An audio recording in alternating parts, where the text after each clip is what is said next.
What's up, y'all? It's your girl Sakina, and I'm back with another review. This is my review for the Real Housewives of Atlanta reunion part 3. This is the snooze fest, y'all. As soon as I as soon as I started the episode, it picked up where it left off. We have Anthony on the phone, having amnesia, no longer remembering what he said as far as Ralph being gay or whatever.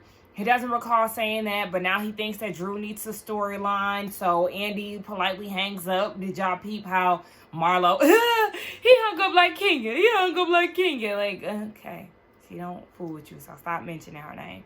Andy quickly hung up the phone as he should. So then it starts a back and forth between Drew and Sheree. It's just the same old same. Drew definitely fire Anthony. He is definitely giving clout chaser. He's backpedaling. He's flip-flopping. He's going to go on whatever team he feels is the most beneficial for him. So, girl, if you want to be the fool to continue to work with him after all of this, then have at it. But Sheree and Drew, whatever. I don't care. Like, I don't even care. Sheree, you don't want to give Drew her money back. And you feel like, because one of the viewers asked, like, how are you so mad that people are saying that you don't pay or something along those lines.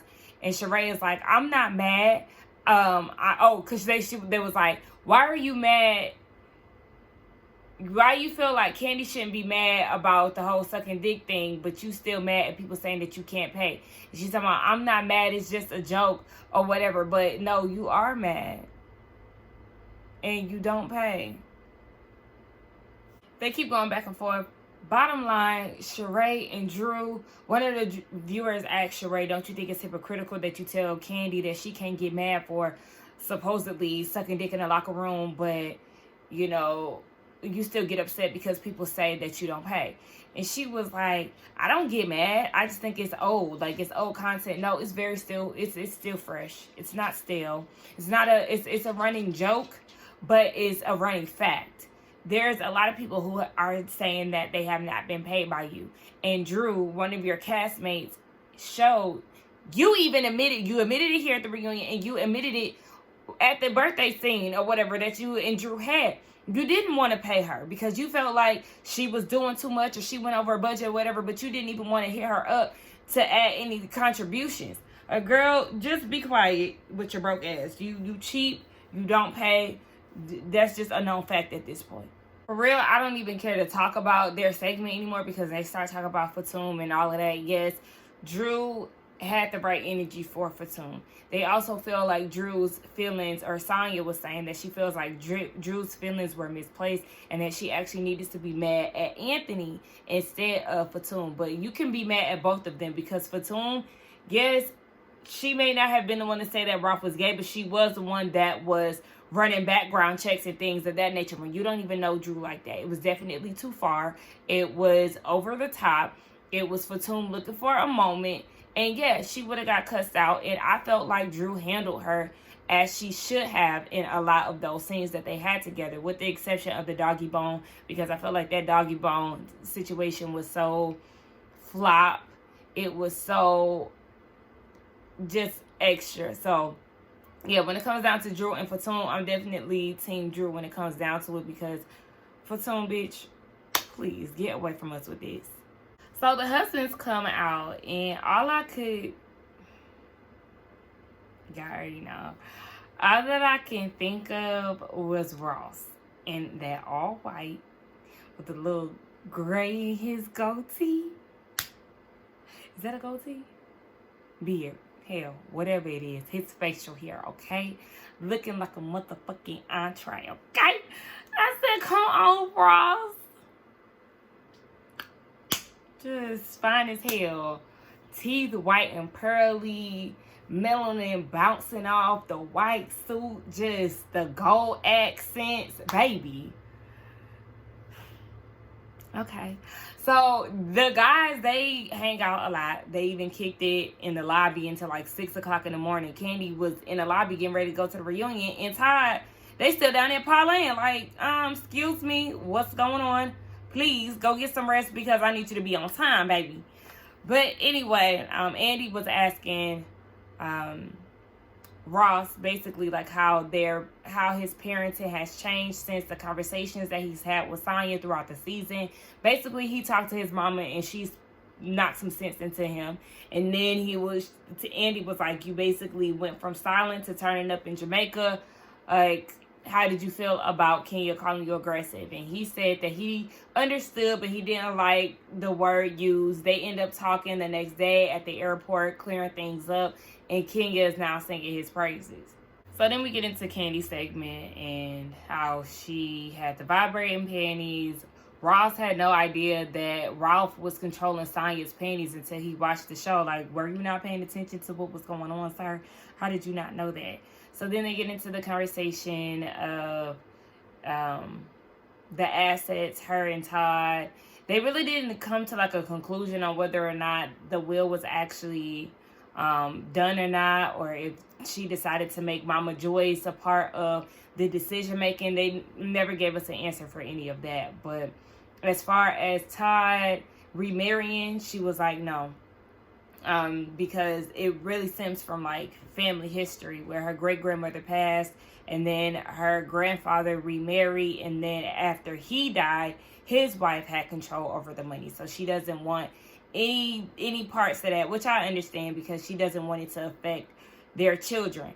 A viewer asked Todd, why does he want Kayla to struggle so much, whereas Riley has this lavish lifestyle? Like, don't you feel like that's unfair or whatever? And he was like, look, she gonna have to get it out the mud for the rest of her life, from what it sounds like. He was like, they from BX stands up, and he ain't really having it no other way. It's making her productive, and she's doing really well for herself now, and it's just still like, goddamn, can she have some type of leverage? That's just all the people want to see. Like, Black people don't always have to struggle to get by in this life. We understand, you know, life comes with struggles, but if I got the cheat code, then bitch, give it to me. Simple as that. But whatever. Was there anything else? Kandi is working on her EGOT. Andy feels like she can really get that with the piano lesson. I think that's what it was called, the piano lesson. I do want to see it. I really want to see that. I should actually look that up, because she said like the opening was October 15th, and that's coming up. So I should look into that. Anywho, then we move on to Drew's segment. So they asked if Ralph fired his assistant. He said yeah, and this was like a reality check for him. He has to respect his wife, and he feels like the love that he has for her didn't reflect, so he apologizes to her. But I'm not moved. I feel like he an actor too, and we'll just see how this go next season. A viewer asked basically like why Kenya and Kandi wasn't supportive to Drew just when it feels like, you know, they're making strides in their relationship, they go and shade her. So Kandi was like, it's not the fact that I was shading her, it's just the whole drop it with Drew thing basically didn't make sense to her, because she went from basically saying that she didn't start off saying that she was the face of the company. Drew tried to make it seem as if this is something that she came out with off the top of her head, not jumping on board to somebody else's business. And I feel like with the whole drop it with Drew thing, had she came and been straight up about it, like, yeah, I'm a face of this company, you know, it's not about me being this fitness guru. It's just about people coming with me on this weight loss journey because I'm a mom and I'm blah, blah, blah, I have health issues, all these things. How she came out the gate with that, and though she did say some of that stuff as far as not being a health guru and, you know, having health issues, if she would have came up front and said that she's just the face of it, instead of trying to act as if, oh yeah, we did da-da-da numbers last year. I started this so long ago and all of that. Come to find out, this ain't even your baby. This is something that you got added onto after it was already established. You're the face of the Atlanta franchise or whatever. So I think all of us would have understood the whole drop it with Drew situation a lot better. But the fact that she was trying to flex and make it seem as if this is something that she created and was her own, but she really didn't have too much to answer, and then she was lying about her weight loss. And this whole mommy makeover thing was confusing. Like, girl, you was confusing the people and you wasn't making no damn sense. So that's why you wasn't necessarily getting the support that you wanted, because you wasn't being clear and upfront on what the business was. Now, yes, Sheree was wrong for calling her a busted can of biscuits. I did laugh at the time when she said it, but it was definitely unnecessary for her to say. And then they start talking about Ralph and Sheree and how she had all these things to say about him. And he was like, yeah, he was upset because she know for a fact that he's not gay. And it is kind of like, okay, she doesn't think that you're gay, but she don't know that for a fact. So I was in agreement when she said that, because it was like, boy, I don't even know you to say 100% that I know for a fact that you're not gay. So then Ralph is trying to play victim, like, oh, you using, you know, things about me in efforts to hurt Drew or whatever he was saying. Like, really, I didn't care about none of this because, like I said, I'm tired of the whole Drew and Sheree beef at this point. Ralph, no one cares, and so what? Ralph sound good in his responses. One of the viewers asked him something about his behavior when he went all out for that dinner at the top of the season, and he said that she deserved a Lunchable and all of that. He said he would have took a different approach looking back. He would have listened to her and provided what she needed, opposed to, you know, showing his ass. But at this point, that's just who he is, because we've seen this behavior for 2 seasons.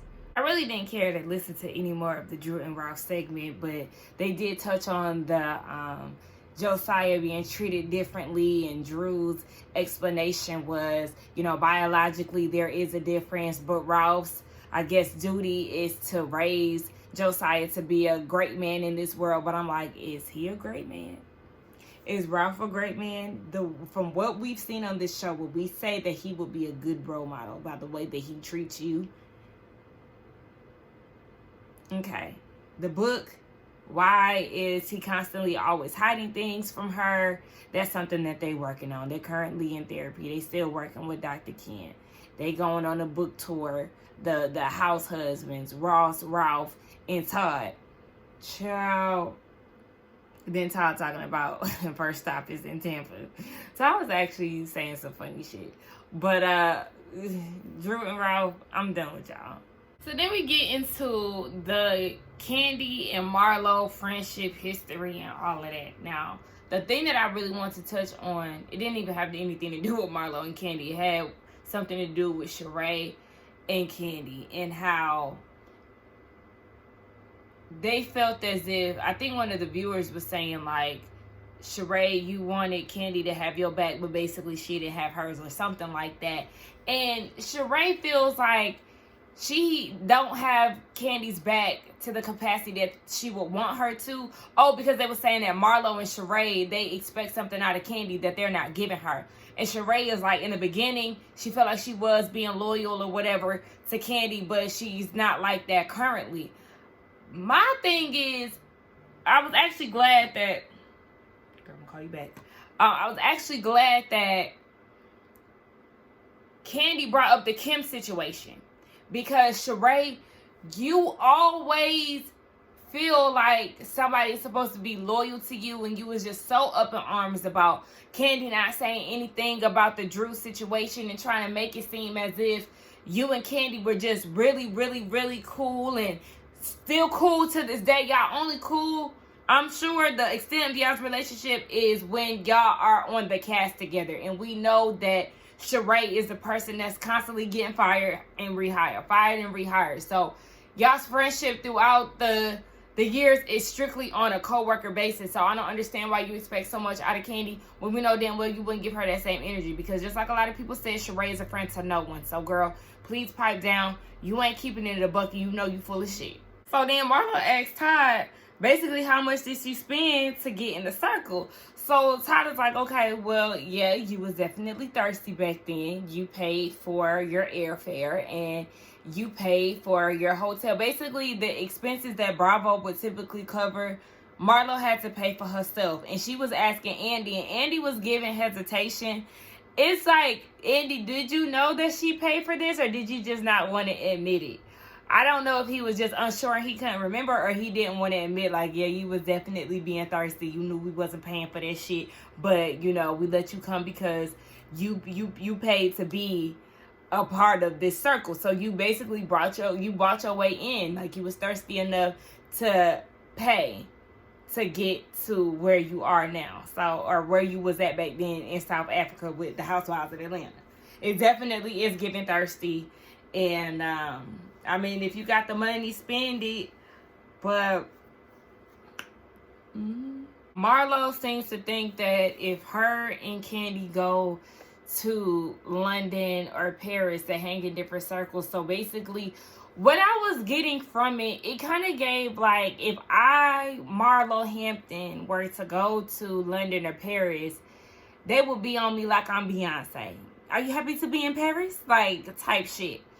Versus Kandi. And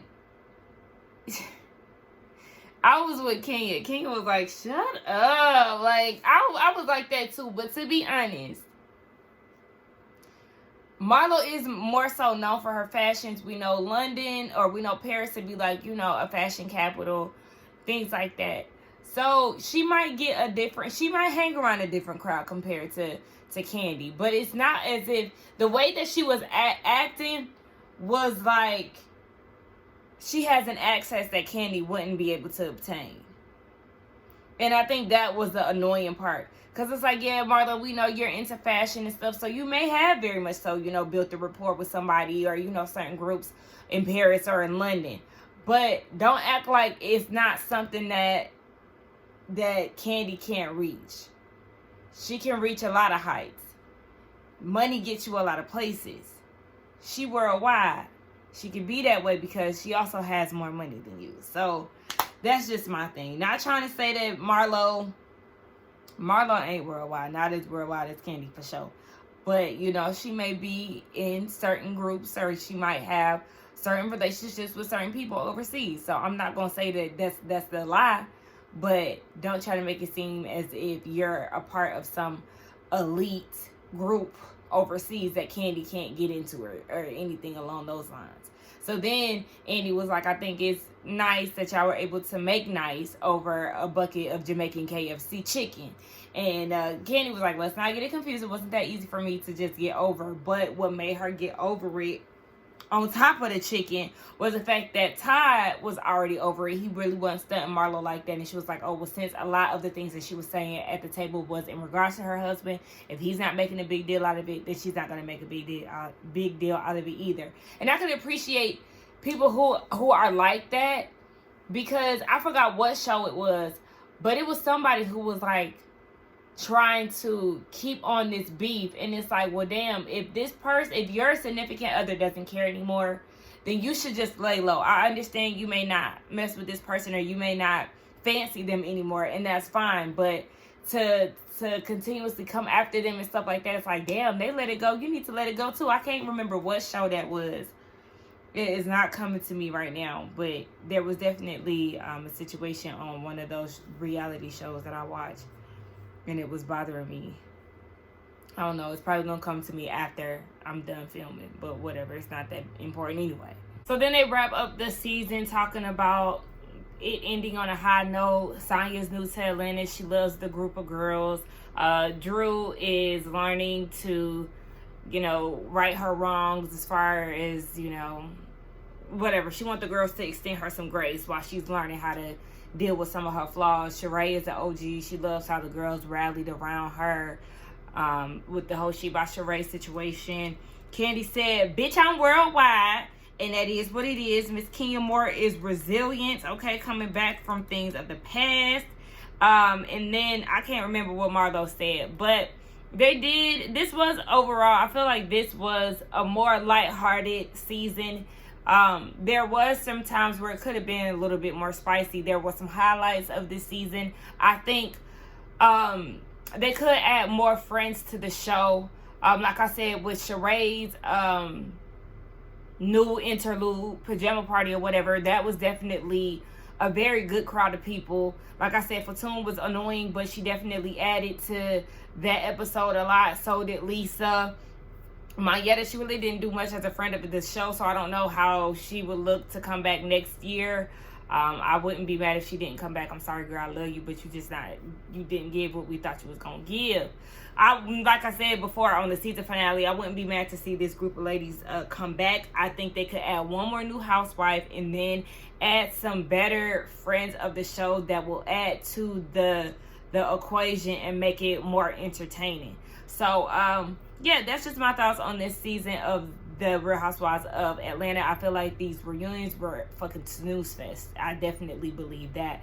I was more interested in the season compared to the reunion. And, you know, the reunion is where all the shit is supposed to be going down. And I felt like I could go to sleep on all 3 parts of this reunion.